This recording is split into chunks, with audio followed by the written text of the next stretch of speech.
기도하겠습니다. 아버지 하나님, 오늘 우리에게 주님의 부활을 감사하며 축하하며 예배하게 하시니 감사합니다. 이제 우리가 아버지의 말씀을 듣는데 성령 하나님께서 우리 한 사람 한 사람에게 말씀하여 주시옵소서. 예수님의 이름으로 기도합니다. 아멘. 오늘 본문에는 인류 최대의 원수인 죽음의 직면에서 슬퍼하고 있는 사람들의 이야기가 소개되어 있습니다. 바로 그 유명한 나사로와 그 누이들의 이야기이죠. 우리가 알고 있는 대로 베다니에 살고 있던 마리아와 마르다 자매와 그들의 오빠인 나사로는 예수님과 너무나 잘 아는 사이였고, 또 예수님께서도 그들을 무척이나 사랑하셨다고 요한은 기록하고 있습니다. 근데 그 나사로가 갑자기 병들어 죽게 되었습니다.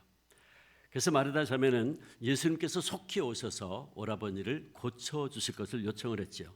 근데 어찌된 일인지 예수님께서는 그 소식을 듣고도 이틀이나 더 지체하셨고, 그 사이에 나사로는 죽고 말았습니다. 그리고 예수님이 베다니에 도착했을 때에는 장례식이 끝난 지 나흘 뒤였습니다. 마침내 예수님이 도착했을 때 마르다는 주께서 여기 계셨더라면 내 오라비가 죽지 아니하였겠나이다 라고 원망 어린 말을 했습니다. 하지만 마르다는 곧 이어서 22절에 보면 그러나 나는 이제라도 주께서 무엇이든지 하나님께 구하시는 것을 하나님이 주실 줄 아나이다 라고 하는 의미 있는 고백을 했습니다. 우리는 이 마르다의 고백 속에 담겨있는 영적인 교훈을 생각하면서 부활을 맞이해서 우리에게 주시는 주님의 메시지를 듣기를 원합니다. 그렇다면 마르다의 이 고백에는 어떤 의미가 있는 것입니까? 사실 성경학자들은 마르다의 이 고백을 그렇게 긍정적으로만 보지는 않습니다. 오히려 부정적으로 해석하는 이들이 더 많죠. 즉 그녀의 이 말은 언뜻 들으면 믿음이 있는 고백처럼 들리지만 사실은 확신에 찬 고백이 아니었다는 것이죠. 그녀가 확신이 없었다는 것은 그녀의 말을 듣고 예수님께서 23절에 보면 네 오라비가 다시 살아나리라 라고 말씀했을 때에 마르다가 그 뒤에 24절에 보면 이렇게 대답해요. 마지막 부활에는 다시 살아날 줄을 내가 아나이다. 그녀는 네 오라비가 다시 살 거야 라고 하는 예수님의 말씀을 듣고 대답하기를 역사의 종말 때에 오라비가 다시 살 것을 압니다 라고 대답을 한 것입니다. 분명히 그녀의 대답은 예수님의 의도를 정확하게 맞추지 못한 것은 사실입니다. 예수님은 앞으로 역사의 종말 때에 나사로가 다시 살아난다는 것이 아니라 지금 곧 부활할 것을 말씀하신 것이었고, 그녀는 그 사실을 정확하게 알지 못했기 때문에 그런 대답을 한 것이었죠. 그러나 그럼에도 불구하고 그녀의 이제라도 라는 고백은 참 소중한 고백이었습니다. 이미 나사로는 죽어서 장사까지 지냈습니다. 그러므로 인간적으로 보면 완전히 끝난 겁니다. 약을 먹을 거냐, 입원을 할 거냐, 수술을 할 것인가 하는 모든 것들은 살아있을 때의 이야기이지 일단 죽으면 모든 것이 끝난 겁니다. 그런데 나사로는 죽었어요. 상황 끝입니다. 그래서 그녀도 말합니다. 주께서 여기 계셨더라면 내 오라비가 죽지 아니하였겠나이다. 하지만 그녀는 그 다음 순간 그러나 라고 말합니다. 거기에 덧붙이죠. 이제라도 그녀는 아직 완전히 포기하지 않았습니다. 미국의 마크 베턴슨이라는 목사님이 있는데 무덤에서 나오라 하는 책을 썼어요. 근데 그 책에서 그가 이런 말을 합니다. 마르다의 입에서 나온 말은 성경에 나오는 믿음의 진술들 가운데 가장 위대한 것들 중 하나이고, 이제라도라는 문구는 성경 전체에서 내가 가장 좋아하는 문구들 중에 하나다라고 말합니다. 왜냐하면 마르다는 이제라도라는 말을 통해서 예수님께서 이미 일어난 일도 되돌릴 수 있다 하는 것을 믿고 고백하고 있기 때문이라는 것입니다. 그래서 베턴스는 그녀의 믿음을 이제라도의 믿음이요 부활의 믿음이다 라고 불렀습니다. 그리고 또 이렇게 말했어요. 그녀의 믿음은 하나님이 당신의 불가능을 가능으로 바꾸실 수 있기 때문에 절망의 끝에 마침표 찍기를 거부하는 믿음이다 라는 말을 했습니다. 찰스 크랩트리라는 목사님이 하나님의 문법이라는 책에서 이런 말을 했습니다. 하나님이 마침표를 찍으시는 곳에 절대로 쉼표를 찍지 말고 하나님이 쉼표를 찍으시는 곳에 절대로 마침표를 찍지 마십시오. 유명한 말을 했습니다. 우리는 누군가가 죽으면 자연스럽게 마침표를 찍습니다. 앞서 말씀드린 대로 모든 것이 살아있을 때의 일이지 죽으면 그것으로 다 끝나는 것이기 때문입니다. 그런데 예수님은 나사로의 죽음에 마침표를 찍지 않으셨어요. 이미 죽어 장사 지낸 지 나흘이나 지났어도 그래서 시신이 썩어 냄새가 진동하는데도 예수님은 마침표를 찍지 않으셨습니다. 그리고 말씀하시기를 나사로가 다시 살아나리라 말씀하셨어요. 예수님은 나사로가 죽은 것을 아셨지만 거기에 마침표를 찍지 않으신 겁니다. 다만 거기에 나흘이라는 쉼표를 넣으실 뿐이었습니다. 마르다의 이제라도라는 믿음이 소중한 것은 마르다도 아직 나사로의 죽음에 마침표를 찍지 않았기 때문입니다. 나사로가 마지막 숨을 거두었을 때 인간적으로 보면 모든 기회의 창문이 닫힌 것이었지만 마르다는 예수님께서 끝났다고 말씀하시기 전에는 끝난 것이 아님을 믿었어요. 그러게 그녀는 주께서 여기 계셨더라면 내 오라버니가 죽지 아니하였겠나이다 라고 말한 다음에 그러나 이제라도 even now 이제라도 라고 고백한 거예요. 아직 마침표를 찍지 않은 거죠. 예수님께서 오셨으니 아직 끝나지 않았다는 것입니다. 분명 마르다는 그동안 예수님의 맞은 많은 이적과 기사에 대해서 듣고 보아서 잘 알고 있었을 것입니다. 예수님은 사역을 하시다가 늘 베다니에 있는 그녀의 집에 오셔서 쉬곤 하셨기 때문에 마르다는 예수님의 사역에 대해서 많은 이야기를 들을 수 있었을 겁니다.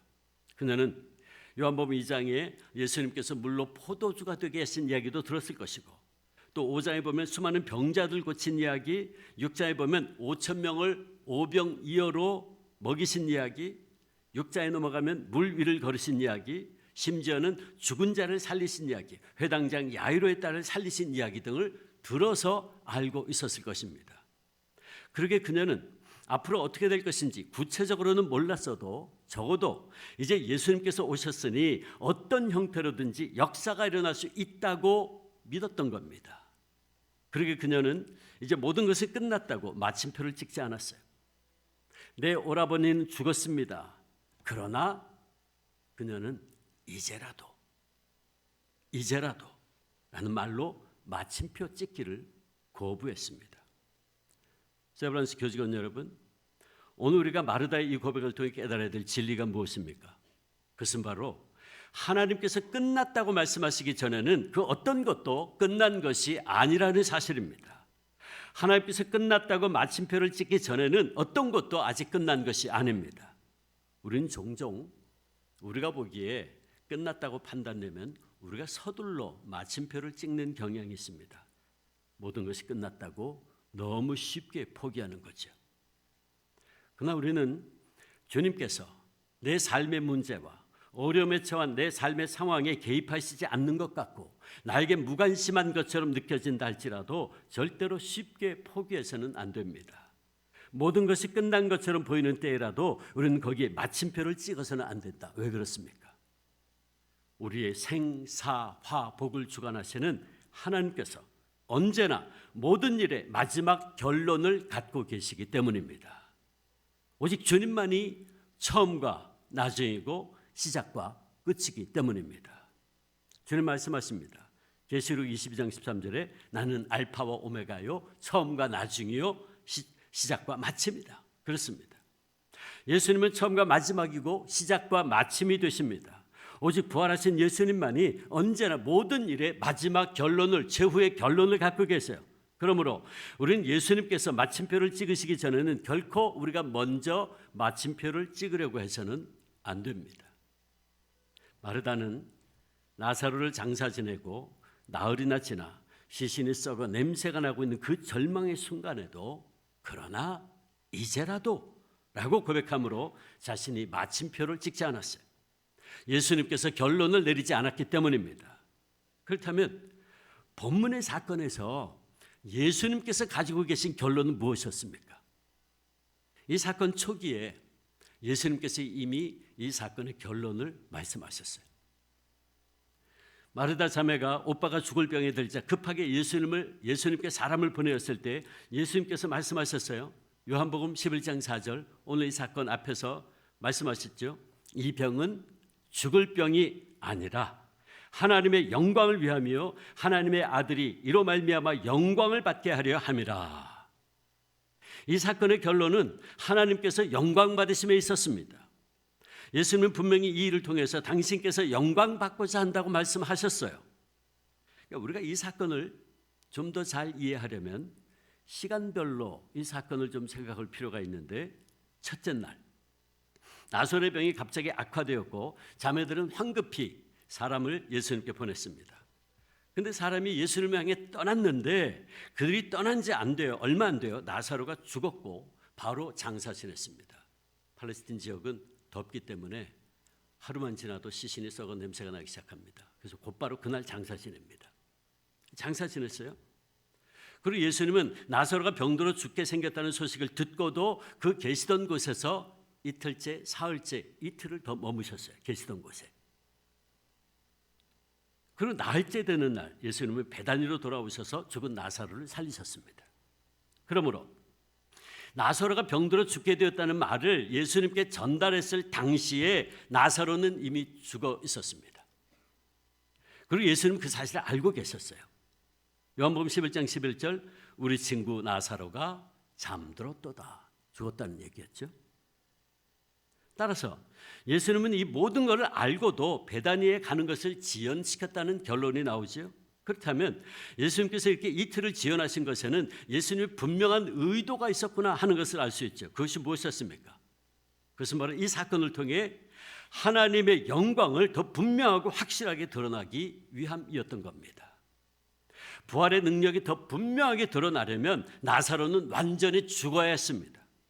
혹시 나사로가 죽자마자 예수님께서 그를 살리셨다면 사람들은 나사로가 아직 완전히 죽지 않고 혼수 상태에 빠져 있었는데 회복시킨 것이라고 의심할 수도 있었습니다.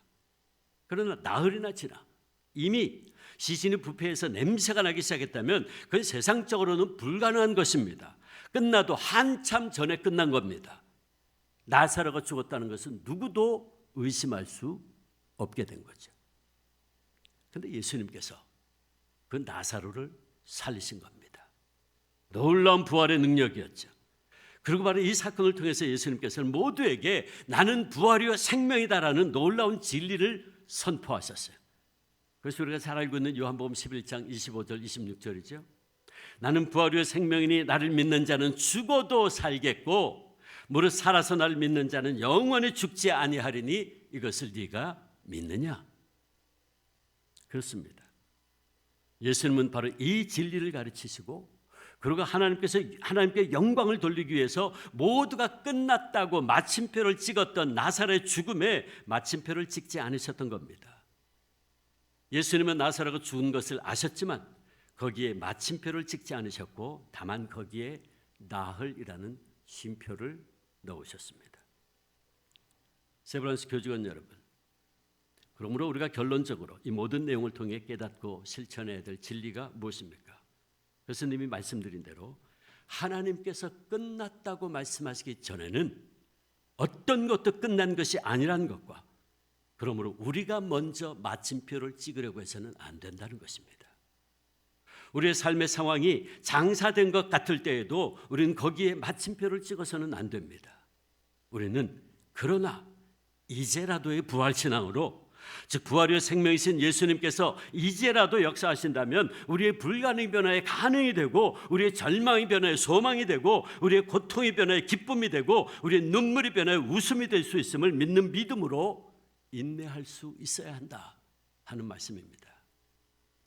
앞서 소개한 마크 베터슨 목사는 무덤에서 나오라는 그 책에서 이 사건을 설명하면서 부활의 믿음을 이렇게 설명했어요. 부활의 믿음은 하나님이 당신의 불가능을 가능으로 바꾸실 수 있기 때문에 절망의 끝에 마침표 찍기를 거부하는 믿음이다. 그렇습니다. 부활의 믿음이란 부활이요 생명이신 예수님께서 이제라도 역사하신다면 우리의 연약함도 질병도 실패도 변하여 강함과 치유와 진정한 성공으로 변화될 수 있음을 믿고 우리가 먼저 마침표를 찍지 않는 것입니다. 지금 여러분의 상황은 무엇입니까? 여러분의 가정에, 여러분의 자녀들에게 문제가 있습니까? 여러분의 일터 현장에서 관계에서 오는 문제로 인해서 힘들어하는 분이 있습니까? 혹시 우리 가운데 말 못할 육신의 질병과 정신적인 고통으로 인해서 스트레스를 받고 있는 분이 있습니까? 그렇다면 교직원 여러분, 이 시간 우리 다시 한번 부활하신 예수님을 바라보십시다. 처음과 나중이시고 우리가 당하는 모든 사건과 일들의 결론을 모두 아시는 주님을 바라봅시다. 그리고 주님께 고백합시다. 그러나 이제라도 주님께서 내 삶에 개입하시고 역사하시면 내 삶의 부활의 역사가, 생명의 역사가 일어남을 믿습니다 라고 고백합시다.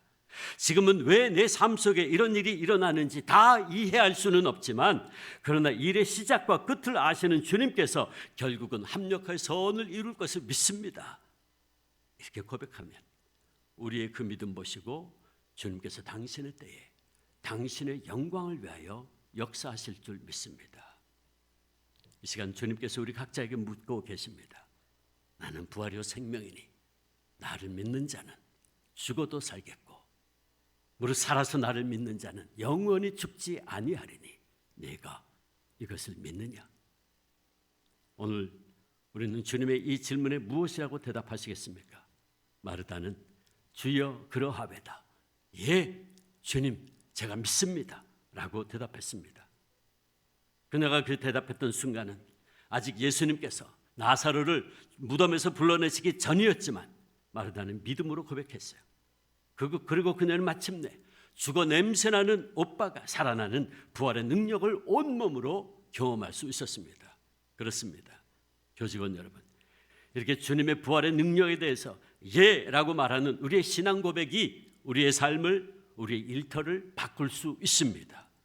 부활의 생명이신 예수님께 대해서 예라고 하는 우리의 믿음의 고백이 우리의 불가능을 가능케 만듭니다. 부활하신 주님께서는 당신의 말씀에 예 주님이라고 대답하는 이들에게 언제나 두 번째 기회를 주십니다. 나사로에게 두 번째 삶의 기회를 주신 부활하신 주님께서는 오늘 주여 그러하외다 믿음으로 응답하는 우리에게도 반드시 또 한 번의 기회를 주셔서 우리에게 미소를 되돌려 주실 것이고 웃음을 되돌려 주실 것이고 생명을 되돌려 주실 것이고 치유와 회복을 경험케 주실 것입니다. 바라기는 이제라도의 부활신앙으로 생과 사가 교차하는 병실과 수술실의 현장에서 늘 주님의 부활의 능력을 경험하며 승리하는 교직원들 되시기를 주님의 이름으로 축원합니다. 기도하겠습니다. 아버지 하나님, 세브란스의 모든 교직원들이 삶의 어떤 상황 속에서도 그러나 이제라도 주님 역사하시면 부활의 능력을 경험할 수 있음을 믿는 믿음으로 살게 하여 주시옵소서. 하나님께서 끝났다고 말씀하시기 전에는 어떤 것도 끝난 것이 아님을 알게 하시고 이제라도의 부활신앙으로 날마다 승리케 하여 주시옵소서. 예수님의 이름으로 기도합니다. 아멘.